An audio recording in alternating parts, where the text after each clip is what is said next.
देखिएगा बच्चों, जैसे कि आपने इससे पहले वीडियो में देखा था कि क्लोरोफॉर्म को बनाने की विधियां आपको बताई गई थी और आज आपको इसके भौतिक गुण और रासायनिक गुण व उपयोग बताए जाएंगे।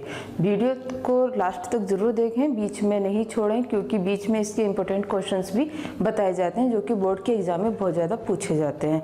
तो वीडियो को आप सब्सक्राइब कर लीजिएगा, लाइक करिएगा, क्योंकि सब्सक्राइब करने से एक फ़ायदा आपको ये रहेगा कि जो भी नई वीडियो बनेगी आपके जिस भी टॉपिक पे बनेगी उससे आपको नोटिफिकेशन उसका मिल जाएगा। तो चलिए अब देखते हैं कि क्लोरोफॉर्म की रासायनिक व भौतिक गुण क्या होते हैं। तो सबसे पहले आपको बताएंगे कि इसके भौतिक गुण क्या हैं। तो भौतिक गुण क्या है कि क्लोरोफॉर्म जो होता है वो भारी द्रव होता है। जब भारी द्रव है तो ये जल से भारी है और इसकी जो गंध होती है ईथर जैसी मीठी गंध होती है। दूसरी बात ये होती है कि अगर इसकी वाष्प हम सूंघ लें या वाष्प हमारे रेस्पिरेशन के द्वारा हमारी बॉडी में एंटर कर जाए तब इससे बेहोशी आती है। अब चलिए देखते हैं इसके रासायनिक गुण क्या हैं। तो बच्चों देखिएगा, सबसे पहले जो इसका रासायनिक गुण आता है वह आता है आपका ऑक्सीकरण। ऑक्सीकरण क्वेश्चन इसका एक ये भी बनता है आपका कि क्या होता है जब क्लोरोफॉर्म का ऑक्सीकरण किया जाता है। तो और दूसरा क्वेश्चन ये भी बनता है कि क्लोरोफॉर्म से कार्बोनिल क्लोराइड कैसे प्राप्त करेंगे। तो क्लोरोफॉर्म जिसका फॉर्मूला आपका क्या होता है CHCl3। O2 से जब रिएक्शन कराएंगे in the presence of sunlight, प्रकाश की उपस्थिति में इसकी क्रिया कराते हैं तब इससे आपका कार्बोनिल क्लोराइड बनता है प्लस 2HCl इसमें से निकल जाएगा। कार्बोनिल क्लोराइड जो है इसका दूसरा नाम होता है फोर्जिन। फोर्जिन जो कि विषैली गैस होती है। एक क्वेश्चन आपका बच्चों ये भी बनता है कि क्लोरोफॉर्म को रंगीन बोतलों में क्यों रखा जाता है। तो क्लोरोफॉर्म को रंगीन बोतलों में इसलिए रखा जाता है जिससे कि वो प्रकाश से क्रिया नहीं करे। अगर यदि उसको हम रंगीन बोतलों में रखेंगे तब क्या होता है कि वो प्रकाश से क्रिया कर जाती है। तो इसीलिए क्लोरोफॉर्म को रंगीन बोतलों में रखा जाता है। यदि हम रंगहीन बोतल में रखते हैं तो क्या करते हैं, उसे पूरा उसको ऊपर से कवर्ड कर कर फिर अंधेरे में रखते हैं जिससे कि वे क्रिया नहीं करे और फोर्जिन गैस नहीं बने। तो ये क्वेश्चन आपका काफ़ी पूछा जाता है कि क्या कारण है कि इसको रंगीन बोतलों में रखा जाता है। तो उसका आंसर आप क्या देंगे, इस रिएक्शन के माध्यम से आप इसका आंसर देते हैं। दूसरा इसमें क्या आता है आपका रासायनिक गुण अपचयन, जिसको हम रिडक्शन भी कहते हैं। तो अपचयन में क्या होता है बच्चों कि हम इसकी अभिक्रिया कराते हैं हाइड्रोजन से। आप जानते हैं कि रिडक्शन में हाइड्रोजन लिया जाता है और इसमें आपके उत्प्रेरक भी लिए जाते हैं। ये जो अभिक्रिया होगी ये अभिक्रिया होती है जिंक प्लस H2O की उपस्थिति में। तब इसका जो ये हाइड्रोजन है 6 हाइड्रोजन आप देख ही रहे हैं, तो 6 हाइड्रोजन में से आपके 3 हाइड्रोजन इसके साथ ही क्रिया करके निकल जाएंगे। क्या निकला आपका 3HCl। अब यहाँ पर आपके 3 हाइड्रोजन रह जाते हैं, वो आपके इसमें आकर जुड़ जाएंगे जिससे कि आपका बन जाता है मेथेन। तो इस तरीके से इसमें यदि हम अपचयन कराते हैं तब आपका मेथेन बन जाता है। तब इस पे भी आपका यही क्वेश्चन बनता है क्या होता है जबकि या कैसे प्राप्त करेंगे। अब इसके साथ साथ आपकी अगली रिएक्शन आती है, अगला रासायनिक गुण आता है बच्चों कि जल अपघटन। जल अपघटन कराने पर तब इसमें हम जो जल अपघटन कराते हैं वे कराते हैं एल्कोहलिक के OH से क्रिया, मतलब क्या पोटेशियम हाइड्रोक्साइड से क्रिया। तो क्लोरोफॉर्म को जब हम पोटेशियम हाइड्रोक्साइड से क्रिया कराते हैं तब यहाँ हमारा पोटेशियम फॉर्मेट बनता है। तो पोटेशियम फॉर्मेट और आपके जो ये दिखाई दे रहा है ना पोटेशियम और ये Cl, तो होता क्या है बच्चों कि पोटेशियम हो या सोडियम हो, यदि उनको हैलाइड ग्रुप दिखाई दे जाता है तब वे उसके साथ रिएक्ट कर जाते हैं। तो यहाँ से आपके 3 पोटेशियम इसके साथ ही रिएक्ट करके निकल जाएंगे जिससे कि आपका 3KCl आपका निकल गया और साथ के साथ में यहाँ आपके 2H2O निकल जाएंगे। यहाँ से आपके ये जो आपके 4 हाइड्रोजन है ये पूरे 4 हाइड्रोजन आपके और 2 ऑक्सीजन यहाँ से आपकी निकल जाती है और आपका रह जाता है CH और 2 ऑक्सीजन और 1 पोटेशियम जिससे कि आपका बन जाता है पोटेशियम फॉर्मेट। तो इस तरीके से ये इसकी रासायनिक अभिक्रिया होती है। अब देखिएगा इसमें अगली रासायनिक अभिक्रिया क्या होती है।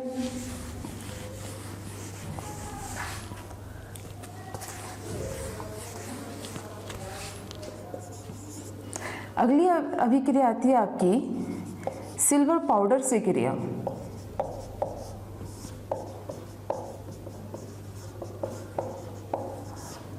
सिल्वर पाउडर मतलब कि Ag, बहुत इंपॉर्टेंट रिएक्शन है, बहुत ज़्यादा पूछी जाती है ये अभिक्रिया। तो इसमें क्या करते हैं हम, क्लोरोफॉर्म हमने लिया CHCl3। अब इसमें क्या होगा कि हम लेंगे सिल्वर Ag के हम 6 मोल लेते हैं और इसकी हम आगे अभिक्रिया कराएंगे। ये अभिक्रिया क्या, इसमें क्या करते हैं हम इसे गर्म करते हैं। तो गर्म करने पर आपका क्या होगा इसमें कि जो ये है आपका सिल्वर है, ये आपके यहाँ हम लेते हैं 2 मोल। तो ये सिल्वर पूरा Ag के साथ क्रिया कर जाएगा और इसमें आपका क्या बन जाएगा 6AgCl, मतलब सिल्वर क्लोराइड निकल गया आपका। ठीक, अब यहाँ पर जब ये दोनों निकल गए तो आपका क्या बचा, ये रह गया CH2CH। तो इसका मतलब क्या है, ये आपका रह गया C2 और H2, जिससे हम क्या इस तरीके से लिखते हैं C≡CH, जिसका नाम होता है एसिटिलीन। बहुत ज़्यादा पूछा जाता है ये कि सिल्वर पाउडर से अभिक्रिया कराने पर क्या बनता है या क्या होता है जब क्लोरोफॉर्म को सिल्वर के साथ गर्म करते हैं। सिंपल सा है, एसिटिलीन इससे ये बन जाता है और इस तरीके से रिएक्शन आपकी पूरी होती है। अब देखिए इसमें यदि हम आगे अभिक्रिया कराते हैं इसकी नाइट्रिक अम्ल से अभिक्रिया,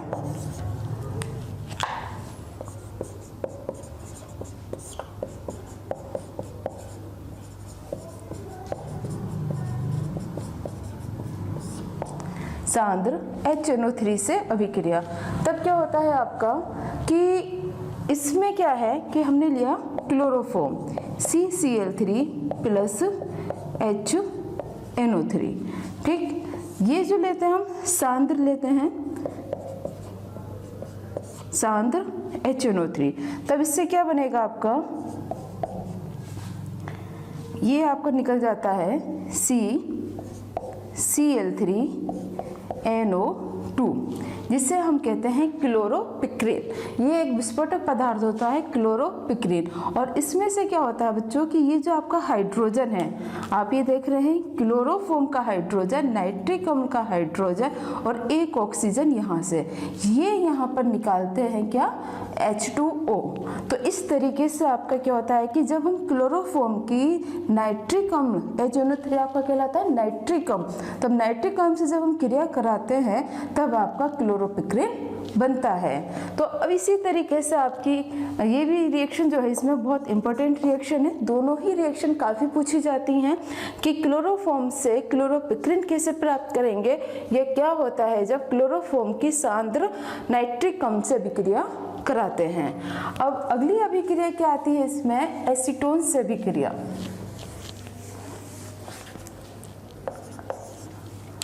देखिएगा बच्चों, एसीटोन फॉर्मूला आप जानते ही एसीटोन का क्या होता है, CH3 का होल ट्वाइस CO से क्रिया।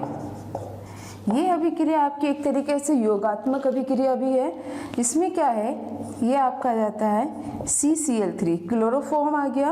अब इसमें क्या करेंगे हम, CH3C double bond O CH3।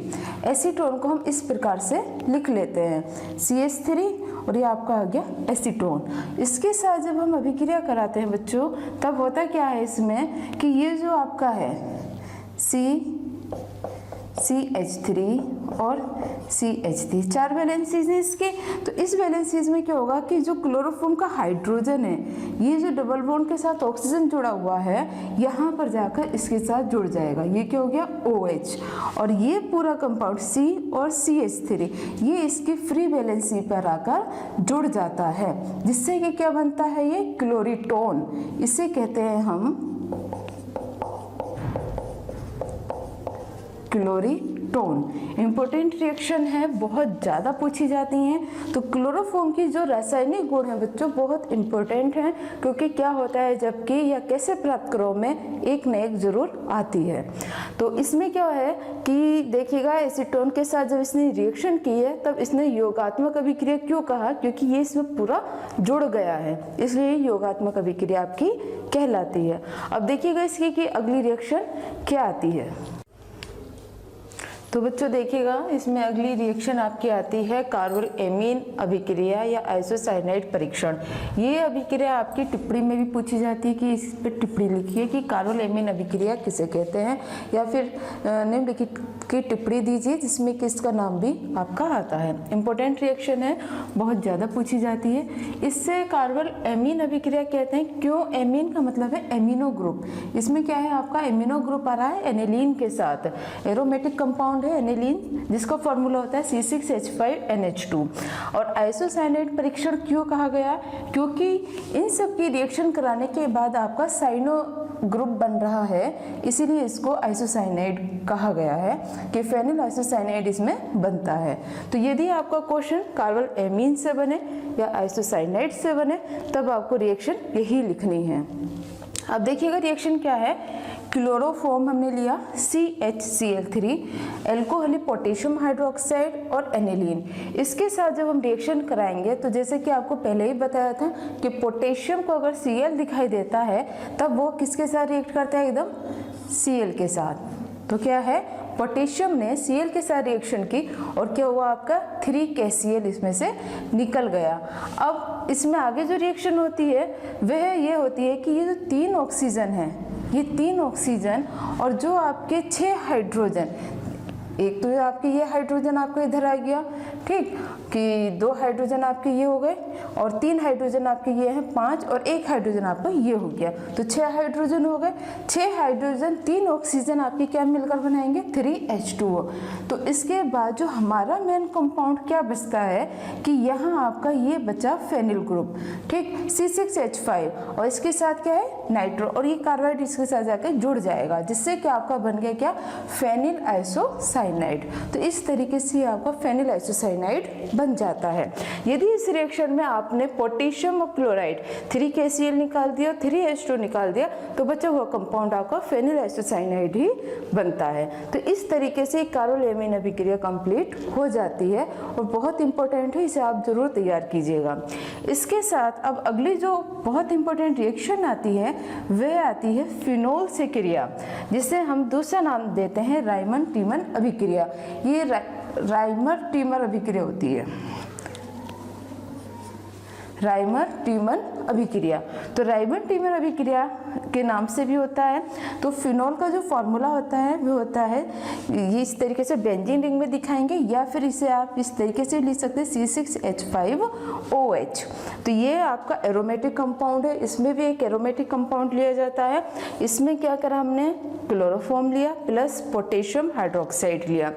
अब जब हम इसकी अभिक्रिया कराएंगे तो क्या हुआ आपका 3Cl है, तो क्या निकलेगा इसमें से? 3Na। तो ये निकल गया पूरा 3Cl 3Na।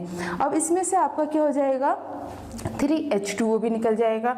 6 हाइड्रोजन मतलब क्या है आपका कि जो आपके ये हैं यहाँ पर 4 हाइड्रोजन ये आ गए आपके, और 4 और 1 5 हाइड्रोजन। अब छठा हाइड्रोजन आपका कहाँ से आएगा? इस उसमें होंगे। तो कार्बन क्या है? कार्बन हैविंग द 6 कार्बन और 6 हाइड्रोजन। तो क्या है इसमें कि इस तरीके से आपका आ गया ये, ठीक।